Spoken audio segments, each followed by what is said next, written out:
ऐसा काम करें जिससे हम अमर हो जाएं, कोई मरे नहीं, झगड़ा खूब करें लेकिन मरे नहीं। कहा ठीक है महाराज, क्या करें? कहा समुद्र मंथन करेंगे। समुद्र मंथन कैसे हो? भगवान ने कहा मंदराचल पर्वत ले आओ।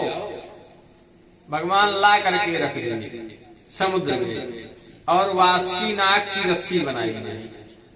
अब जैसे पर्वत को रखा गया समुद्र में डूबने लगा, तो भगवान कच्छप का अवतार लेकर प्रकट हो गए। बोले कच्छप भगवान की, और उस पर्वत को अपने पीठ पर रख लिया। अब समुद्र मंथन होने लगा। समुद्र मंथन होने लगा तो भगवान ने कहा ठीक है, करो समुद्र मंथन। देवता एक तरफ और दानव एक तरफ। दानव लोग को भगवान ने मुख पकड़ा दिया वासुकी का, और देवताओं को पूंछ, जिससे दानव लोग विष के प्रभाव से काले हो गए। तब से भैया राक्षस काले काले होने लगे हैं? नहीं तो राक्षस भी गोरे चिट्टे थे। अब क्या हुआ कि समुद्र मंथन हुआ तो उसमें से निकला विष, और विष निकला तो विष को कौन पिए? अब विष के लिए शंकर जी को बुलाया गया। अब शंकर जी से भगवान ने कहा कि प्रभु आप इस विष को पी लीजिए। अब भैया किसी से कहा जाए आप जहर खाए लो तो को खाएगा, लेकिन शंकर भगवान एक ऐसे हैं जो संसार की रक्षा के लिए जहर भी पी लिए।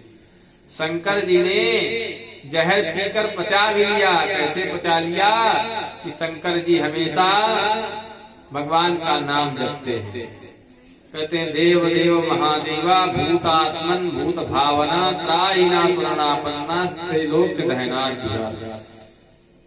तीनों लोग उस विष से जल रहा था, और इसलिए उस विष को समाप्त करना था। शंकर जी से कहा आप इस विष को जहर को पी लीजिए। शंकर जी ने जहर को पिया, और पीने लगे तो क्या सोचा कि अंदर से भगवान के राम और ऊपर से विष, और बीच में हो गया विश्राम।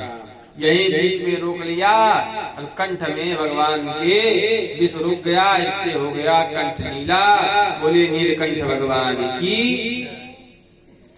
अब भगवान ने ही चतुर्भुज रूप धारण करके और समुद्र का मंथन करना शुरू कर दिया। समुद्र मंथन हुआ, उसमें से 14 रत्न निकले, कौस्तुभ मणि निकली, लक्ष्मी जी निकली। लक्ष्मी जी का विवाह भगवान से हो गया। उसी में आगे चल के अमृत निकला। अमृत को लेकर के धन्वंतरी भगवान प्रकट हो गए। बोलिए धन्वंतर भगवान की। भगवान प्रकट हुए, दैत्य दानों में छीना झपटी होने लगी। उसी अमृत को कलश को लेकर छीनते छीनते चारों तरफ घूमने लगे। 4 जगह उसी अमृत की बूंद गिरी, जहाँ जहाँ महाकुंभ लगता है। आज भी हरिद्वार और जो है प्रयागराज, नासिक और उज्जैन, इस 4 जगह कुंभ लगता है जहाँ अमृत का बूंद छलका था। अब दैत्य और दानव अमृत की छीना झपटी करने लगे।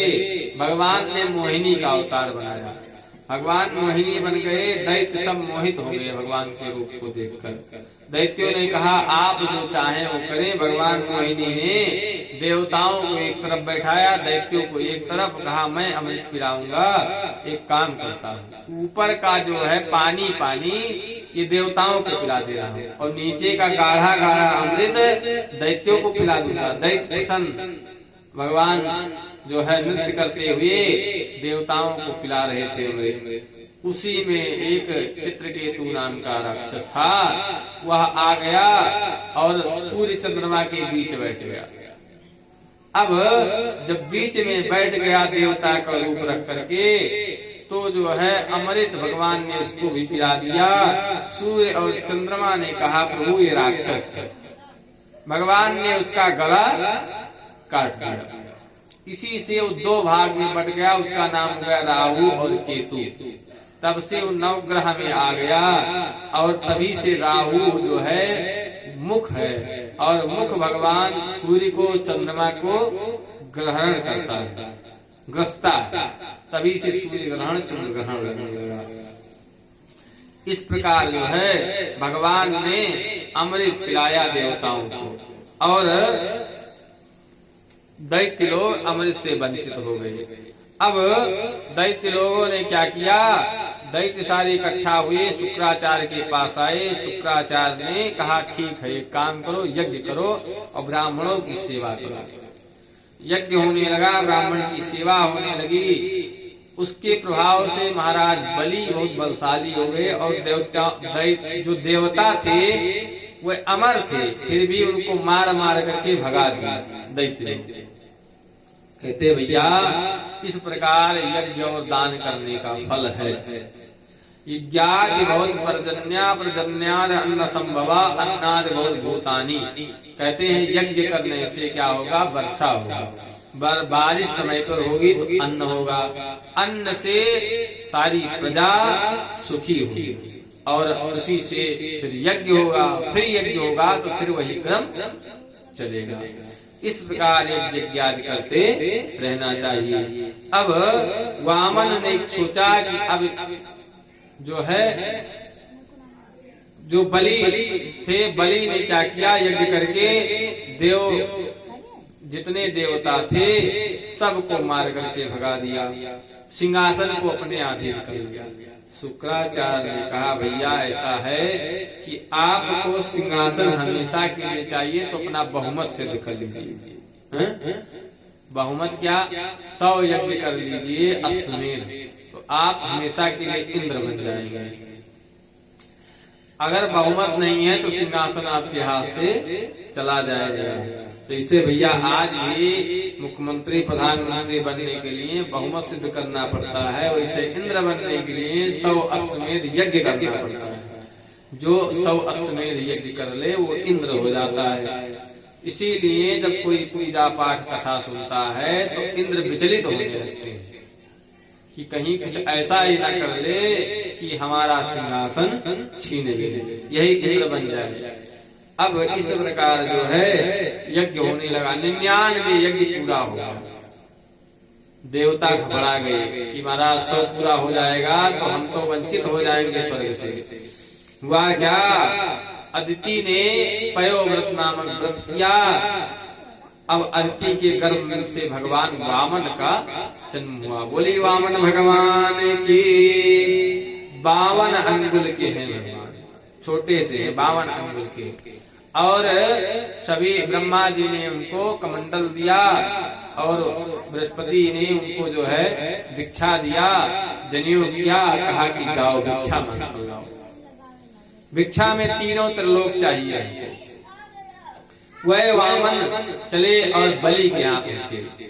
बलि के यहाँ पहुंचे तो बलि ने देखा, बलि देख करके वामन भगवान को प्रसन्न हो गए। वामन को देखकर प्रसन्न हुए और कहा महाराज आप जो है हमसे वरदान मांगिए, आपको क्या चाहिए। मैं आपको कुछ ना कुछ, मेरा काम है दान देना, तो मैं चाहता हूँ कि आपको कुछ दान मैं दूं। अब बलि से वामन देवता ने कहा भैया 3 पैर जमीन हमको आप दे दीजिए, हमको ज्यादा की आवश्यकता नहीं है, हमको केवल 3 पग जमीन चाहिए। बलि ने कहा जैसा छोटा बालक है, बुद्धि भी दिख रहा है छोटी है। अरे मांगना चाहिए था गांव मांग लेते, धन मांग लेते, हाथी घोड़ा राजमहल मांग लेते, मांगना तो 3 पैर जमीन। बोले बाकी बिहारी लाल की तुम तो छोटे नहीं, तुम्हारी बुद्धि भी छोटी है। भगवान ने कहा भैया ऐसा है, देखो हम संतोषी ब्राह्मण साधु महात्मा और हमको ज्यादा धन जायदाद से क्या मतलब, आप तो हमको 3 पैर दे दीजिए जहाँ हम बैठकर अपना जब तक कर सके। कहा ठीक कर ले लो महाराज। कहा इससे नहीं, आज तुम दे दो, तुम्हारे लड़के बच्चे हमको यहाँ से भगा दे, कहे भैया तुम्हारे नाम कागज नहीं है, बैनामा दिखाओ। तब पहले बैनामा करो, बैनामा क्या संकल्प करो। महाराज अब हाथ में जल लेने लगे, जल निकले नहीं। क्यों? क्योंकि शुक्राचार्य ने कहा ये भगवान विष्णु हैं, इनको जमीन वमीन मत दो। बलि ने कहा कोई बात नहीं, अगर देने वाला ही मांगने आ गया और मैं दे रहा हूँ तो इससे बड़ा सौभाग्य क्या है। हैं? अगर मैं भगवान विष्णु को दे सकूं तो इससे बड़ा सौभाग्य क्या है। अब शुक्राचार्य जल के भैया टोटी में घुस गए। एक लोटा होता था, उसमें टोटी लगी रहती थी जिसको झार कहते हैं। अब उसी से जल गिराया जाता तो उसी लोटा के टोटी में शुक्राचार्य जाकर बैठ गए। और शुक्राचार्य बैठ गए तो भगवान ने कहा, अच्छा बाबा बड़ी चालाकी लगाए हो, आपकी दो आंख सबकी होती है, लेकिन दो आंख और होती है, ज्ञान एक वैराग्य। तो ज्ञान की आंख तेज है आपकी, हमको पहचान गए, हम दूसरा जन्म लेकर आए तब भी, लेकिन वैराग्य नहीं आपके। इस वैराग्य वाली आंख में मोतियाबिंद हो गया है। अब मोतियाबिंद हो जाता है तो ऑपरेशन कराना पड़ता है। तो लाओ मैं ऑपरेशन अभी किए देता हूँ। और भगवान गुस्सा उठाए और छेद दिए। महाराज आंख तब से फूट गई और तभी से कहते हैं सुकवा अंधा है, कहते हैं ना। तो तभी से शुक्राचार्य एक आंख से अंधे हो गए। बोले वामन भगवान की संकल्प हुआ। अब बलि कहने लगे कि महाराज बहुत तुम तो 3 ही हाथ जमीन मांग रहे, 3 पैर। भगवान ने कहा, देखो ब्राह्मणों के बल पे संदेह नहीं करते, ब्राह्मण कुछ भी कर सकता है, 3 पग भी आप नहीं दे पाएंगे। बलि ने कहा, आप ले लीजिए। कहा ठीक है, देखोगे बल? कहा हाँ दिखाओ। भगवान देखते ही देखते बढ़ने लगे भैया। इतने बड़े हुए कि एक पैर पाताल में चला गया, एक पैर ब्रह्मांड में। 2 ही पैर में सारी पृथ्वी आकाश पाताल भगवान ने नाप लिया। अब तीसरा पैर रखने की कहीं जगह नहीं। बलि से कहा, तीसरा पैर कहाँ रखें? बलि ने कहा, महाराज ये बताओ, दान बड़ा होता या दान देने वाला? भगवान ने कहा, दान देने वाला। तो कहा, आप तीसरा पैर हमारे सर पर रख लीजिए। भाई ये भी तो मिट्टी की शरीर है। भगवान ने बलि को स्वीकार लिया। कहा, अब दक्षिणा दो। कहा ठीक, दक्षिणा के रूप में मेरी पत्नी इसके सर पे पैर रख लीजिए। पत्नी हो गई। दान देने के बाद दक्षिणा भी दी जाती है। उसके बाद कहा, भूयसी के रूप में अपने पुत्र को रख दिया, बाणासुर को। कहा ये आपका भूयसी दक्षिणा। बोले भक्तवत्सल भगवान की। भगवान प्रसन्न हुए, कहे वरदान मांगा। वरदान ने भगवान से मांगा कि आप जो है, हम पाताल लोक में रहेंगे। अब तो पाताल लोक में जहाँ बलि रहते हैं उनके घर के 52 दरवाजे, महल के 52 दरवाजे। अब कहे प्रभु मैं चाहता हूँ आप किसी छोटे से रूप में 52 दरवाजे में से जिधर से मैं निकलूं उधर ही मिलो। अब बड़ी आफत। अब बलि का किधर से इच्छा हो, भगवान उधर दौड़ कर पहुंचे हैं। तो उस दिन भगवान रहे, लक्ष्मी जी आई और बलि को रक्षा बंधन बांध करके भगवान को छुड़ा के ले गई। तभी से रक्षा बंधन का त्योहार मनाया जाएगा। इस प्रकार जो है कहते हैं, बलि से भगवान ने 3 पैर में पूरी पृथ्वी मांग ली और बलि को आशीर्वाद दिया जो है आप अगले बार इंद्र बनेंगे, क्योंकि उनका यज्ञ पूरा हो गया था। अब आगे कहते हैं, वैवस्वत मनु और मनु के संतान में आगे एक रैवतक राजा थे।